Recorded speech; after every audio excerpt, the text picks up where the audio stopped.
शुभ प्रभात। आज का दिन बहुत महत्वपूर्ण है। आज अक्षय तृतीया भी है और आज भगवान परशुराम जी की जयंती भी है।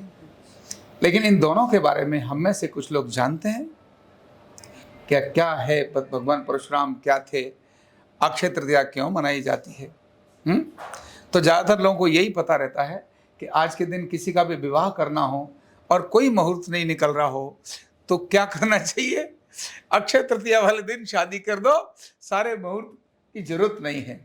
क्योंकि आज का दिन होता ही मतलब ऐसा दिन है आज का कि कोई भी मांगलिक कार्य करना है। वैसे तो मांगलिक कार्य किसी भी दिन करना कभी खराब नहीं होता।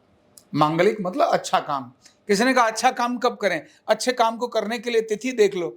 अरे बाबा, अगर अच्छा ही है तो तिथि देखने की जरूरत क्या है। किसी को दान देना है किसी भी दिन दीजिए, किसी की सेवा करनी है किसी भी दिन करिए, कहीं किसी को पुण्य करना है, कहीं भगवान का भजन करना है, कोई कथा करनी है, किसी भी दिन करिए, वही दिन शुभ हो जाएगा।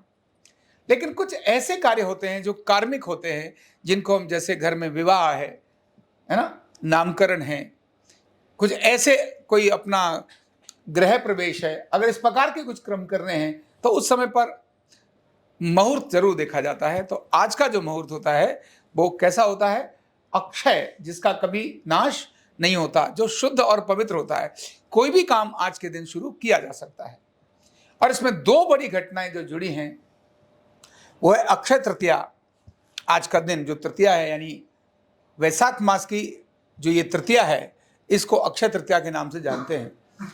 आज के दिन भगवान विष्णु के छठे अवतार भगवान परशुराम का भी जन्म हुआ था। और भगवान परशुराम के बारे में हमने सुना होगा कि ऐसे जो संत भी और सिपाही भी, जो ब्राह्मण कुल में पैदा हुए, लेकिन काम उनका, ब्राह्मणों का काम ज्ञान देना, विद्या देना और विद्या लेना ही होता था। भगवान परशुराम ने किन क्षत्रियों का नाश किया, किन को मारा। तो भारत में जिस प्रकार की व्यवस्था रही है उसमें क्षत्रियों का काम था राज्य का संचालन करना, गाय ब्राह्मण की रक्षा करना, गरीब की सेवा करना, यह क्षत्रियों का काम रहा था। लेकिन उस समय पर जिनका काम था गाय और ब्राह्मण की रक्षा करना, धर्म की रक्षा करना, जिनका काम था राज्य का संचालन, जिनका काम था, ऐसे सहस्त्रार्जुन नामक क्षत्रिय जो थे, उन्होंने रक्षा करने की जगह पर उनको हिरास करना शुरू कर दिया, सताना शुरू कर दिया। जब इस प्रकार की स्थिति पूरे समाज की बन गई, तब भगवान को स्वयं अवतार लेने की स्थिति आई और तब परशुराम के रूप में, भगवान परशुराम के रूप में छठा अवतार हुआ और उन्होंने सहस्त्रार्जुन और उनके जो पुत्र थे, क्षत्रिय जो पुत्र थे, उन सभी का संहार किया और उसकी प्रतिज्ञा की। इस प्रकार उन क्षत्रियों के बारे में कहा। भगवान श्री राम भी क्षत्रिय भी थे, लेकिन वह सहस्त्रार्जुन के संतान नहीं थे, वो उनकी वंशज नहीं थे। इसलिए जिन वंशज की बात करते हैं वो सहस्त्रार्जुन क्षत्रिय थे, उनके संहार के लिए भगवान श्री परशुराम ने प्रतिज्ञा ली थी। भगवान श्री राम भी क्षत्रिय थे, वह भी भगवान विष्णु का अवतार थे और इसीलिए परशुराम का जो क्रोध था जिन्होंने शांत किया, वह भगवान श्री राम ने ही शांत किया, क्योंकि वो स्वयं भी भगवान विष्णु के अवतार थे। तो क्षत्रियों का द्रोह, अर्थात केवल क्षत्रिय नहीं, वो पर्टिकुलर जो सहस्त्रार्जुन क्षत्रिय थे, जो गौ और ब्राह्मण की रक्षा की जगह पर उनको सताते थे, उनके लिए भगवान परशुराम ने संकल्प लिया था कि ऑर्डर और डिसऑर्डर की जब हम बात करते हैं ना, नेचर की बात जब हम करते हैं, ऑर्डर डिसऑर्डर की जब बात करते हैं, तो प्रकृति अपने आप में ही अपने को बैलेंस करने का काम करती है। अब जैसे आजकल भी डिसऑर्डर्स पर जा रहे हैं हम, आजकल मशीनी युग हो गया, कितना प्रकृति का मतलब शोषण हो रहा है, ये डिसऑर्डर हो रहा है। इस एक लिमिट तक जाने के बाद फिर से कोई ना कोई ऐसी ब्रह्म शक्ति पैदा होगी और जिसको ऑर्डर में लेकर आएगी, जिसको कल्कि भगवान के नाम से भी जानते हैं। तो छठा जो अवतार था भगवान का, परशुराम के रूप में था। उस समय पर पृथ्वी पर जिस प्रकार की दैत्य घटनाएं घट रही थी, गाय के ऊपर जिनके इस प्रकार का संकट था, जिस प्रकार जो उस समय साधना करने वाले ऋषि थे उनके ऊपर संकट था, जैसा समय रावण के समय था, रावण के समय भी यही था, तब भी भगवान ने श्री राम के रूप में अवतार लिया। लेकिन परशुराम एक ऐसा अवतार था, जितने भी अवतार हुए उन्होंने अवतार में एक दिन उन्होंने अपनी समाप्ति निश्चित जरूर की। भगवान श्री राम ने भी किया, भगवान कृष्ण ने भी किया, बारह का भी हुआ, और बाकी सब थे आए और चले गए। केवल एक अवतार ऐसा था जिनको कहते हैं जो कभी पैदा होने के बाद कभी भी मरे नहीं, स्वयं होकर के अमर हो गए। उन्होंने हमेशा इस पृथ्वी पर रहना, इसीलिए भगवान परशुराम आज भी हैं, आज भी जीवित हैं, यही कहा जाता है। कुछ प्रचलित घटनाएं हैं उनके बारे में। हम भगवान गणेश की पूजा करते हैं और गणेश जी के दो दांत में से एक दांत टूटा हुआ है। वो जिनके कारण से टूटा है वो भगवान परशुराम ही थे। शिव जी के भगवान शिव को मिलने के लिए वो हिमालय पर्वत गए, और वहां जब वो गए तो भगवान शिव क्या थे, अपनी साधना में लीन थे। उनके पुत्र गणेश बाहर थे, और उन्होंने कहा, नॉर्मली ऐसा ही रहता था, कभी किसी को भी मैं ध्यान कर रहा हूं तो बाहर कोई भी आके मेरे ध्यान को भंग ना करे, इसीलिए बाहर बिठा दिया, तो उनको रोक दिया। अब परशुराम क्या थे, अति क्रोधी, क्योंकि उनके जीवन की घटना ऐसी है, जन्म की घटना ऐसी है। इनके जन्म के समय ही जब इनका जन्म हो रहा था, और जो दो फल या जो सूत्र जो दिए थे, माना जो उनको जन्म के लिए, तो माँ और बेटी दोनों को दिए थे, लेकिन उन्होंने दोनों ने आपस में बदल लिया था। इनकी शादी, तो जिनकी शादी हुई क्षत्रियों में, ब्राह्मण में, और एक क्षत्रिय का क्रम था, तो उसमें इनका जो स्वरूप बना वो क्षत्रिय घर के रूप में बना, लेकिन जन्म जो था हो रहा था वो ब्राह्मण के यहां हो रहा था। तो उन्होंने भगवान से प्रार्थना की, है भगवान ये तो बहुत गड़बड़ हो जाएगा, आप इनको दोनों प्रकार की शक्ति देना, क्षत्रिय भी देना तो ब्राह्मण भी देना, एक न देना। तब से ही उनका ये सारा स्वरूप, यानी अति क्रोधी, ब्राह्मण क्रोधी होता है लेकिन सदा क्रोधी नहीं रहता, लेकिन ये तो थे ही क्रोध में। तो इन्होंने जब भगवान शिव को मिलने के लिए गए तो गणेश जी ने उनको रोक लिया। इन्होंने कहा कि मुझे भगवान से बात करनी है, मिलना है। उन्होंने कहा नहीं, इस समय वो ध्यान में है। बोले ये क्या मतलब बनता है, ध्यान में है तो मुझे जाने दो। तो उन्होंने जब रोका, तो रोकने के बाद दोनों में जब युद्ध हुआ तो इनके परसे से गणेश जी का एक दांत टूट गया, और तभी से उनको क्या कहते हैं, गणेश जी को एक दंत बोलते हैं, एक दंत बोलते हैं। तो यह घटना उसकी। दूसरी घटना उनके बारे में थी, एक और कहा जाता है कि परशुराम ने अपने चारों भाई और माता का वध किया था।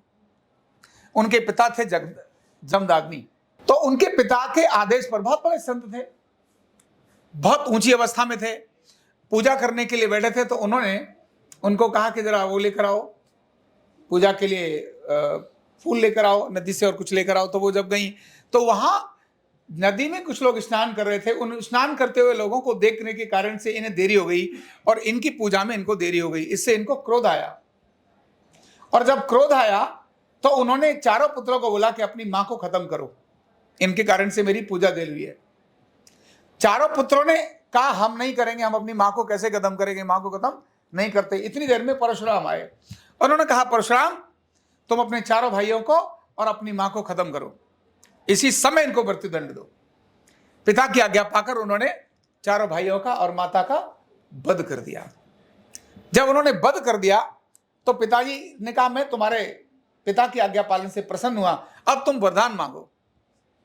पिता ने कहा अब वरदान मांगो।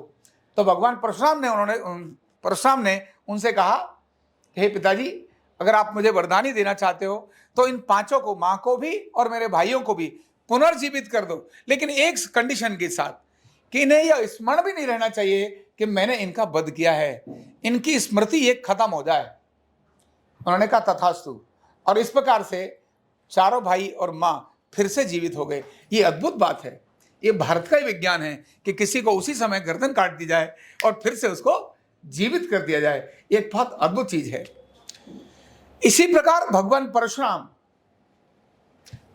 यानी ऐसे इस धरती से राक्षसों का वध करने वाले और जो हमेशा विद्यमान रहने वाले, जो शक्ति के विदाता हैं, कितने जो महान लोग हैं जिनको उन्होंने अपनी शिक्षा दी।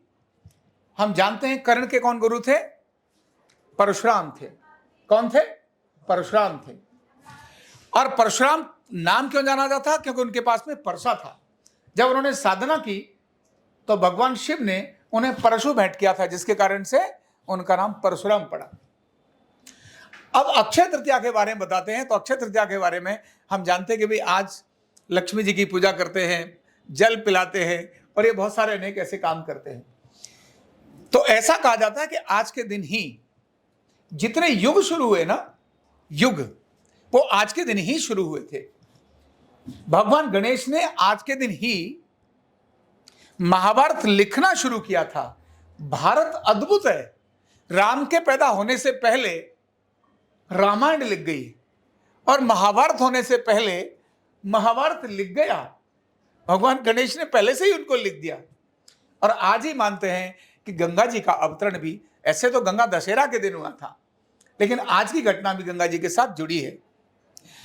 और एक भगवान कृष्ण की घटना जुड़ी है। हमारे को ध्यान में है कि जिस समय पर पांडव लोग बाहर थे और उनके द्रौपदी साथ में थी, जहां ठहरे हुए थे, वहीं पर दुर्वासा ऋषि उनके पास आने लगे। क्यों? क्योंकि जो कौरव थे, उन कौरवों के अंदर ये पता था कि अगर कोई इन पांडवों को कोई दंड दे सकता है तो वो एक ही है। वो कौन है? दुर्वासा ऋषि। अगर इनके पास जाएंगे और अगर इन्होंने काम पूरा नहीं किया तो इनको मार ही देंगे। तो कौरवों ने दुर्वासा ऋषि से प्रार्थना करी, है भगवान, आपने भोजन करना है तो आप पांडव वहां ठहरे हुए हैं, आप वहां पर जाइए और स्नान करिए और भोजन करिए। और वो मिलने भी आए थे पांडवों से। दुर्वासा ऋषि उनके पास गए, पांडवों के पास गए। समय ऐसा था कि सब लोगों ने भोजन कर लिया। अब भोजन कर लिया, सारा भोजन खत्म हो गया था, द्रौपदी की रसोई सारी खाली हो गई थी। तो दुर्वासा जब आए और उन्होंने कहा भाई हमको भोजन करना है, हम स्नान करके अभी आ रहे हैं, तब इतने सारे लोग, उनके शिष्य उनके साथ में हैं, भोजन अचानक बनाने के लिए सारी तैयारी भी तो चाहिए, समय भी तो चाहिए। और दुर्वासा ऐसे एक व्यक्ति थे जिनको एक पल का भी विलंब सहन नहीं होता था। बहुत ही जबरदस्त, अपने हमेशा वो क्रोध भी माने जाते थे। और जब वो दुर्वासा ऋषि उनके पास में आए और भोजन की तैयारी हुई तो सारे पांडव इस डर से रहने लगे, द्रौपदी भी इस बात से करने लगे कि आज तो लगता है हमारे ऊपर बहुत बड़ा संकट आ गया, अब हम क्या करें। तो भगवान कृष्ण ने उनको याद कराया कि तुमको मैंने एक पात्र दिया है, उसका नाम है अक्षय पात्र। क्या नाम है? अक्षय पात्र। और अक्षय पात्र में ही तुम भोजन बनाती हो, और इसीलिए देखो तो उसमें कुछ है क्या, जरा मुझे कुछ खिलाओ, मुझे भोजन कराओ। तो उसमें एक चावल का दाना पड़ा था, और वही एक चावल का दाना उन्होंने ऐसे अपने ऊपर मुंह में खाया, और खाने के बाद जैसे ही पेट पे हाथ फेरा, वाह, डकार ली। तो द्रौपदी कहती है, हे प्रभु, क्यों मजाक कर रहे हो? जो एक दाना है वो भी खत्म कर दिया आपने, अब तो हम सब जाने वाले ही हैं। उन्होंने कहा नहीं, चिंता ना करो, अब सब ठीक हो जाएगा। और जैसे ही वो आए दुर्वासा, और पांडवों ने, और कृष्ण कहते हैं उनको, जाओ बुलाओ बुलाओ। बोले महाराज मरवाओगे? अरे बोले बुलाओ कि ब्राह्मण देव आप आए हो, अब भोजन करके जाओ। उन्होंने कहा कैसी बात बोल रहे हैं? बोले जाओ तो। और वो गए, उन्होंने प्रार्थना की और उन्होंने कहा अरे नहीं नहीं, आज तो हमारा पेट बहुत भर गया, आज आपने बहुत अच्छा खाना खिलाया। यह जो अक्षय पात्र की घटना है, यह अक्षय पात्र की घटना इसी अक्षय तृतीया के से साथ जुड़ी है।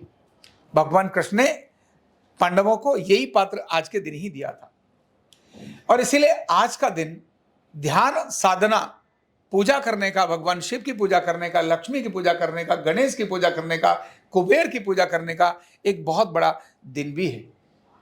तभी भारत में ऐसे प्राकृतिक, ऐसे धार्मिक और एक सामाजिक इतिहास वाले दिनों को बड़े धूमधाम से मनाते हैं। लोगों को सिर्फ शादी करने का स्मरण नहीं रहना चाहिए, उसकी कहानी और उसकी घटनाओं के बारे में भी जानना चाहिए। तो आप सभी को अक्षय तृतीया और भगवान परशुराम की जयंती की बहुत बहुत शुभकामनाएं।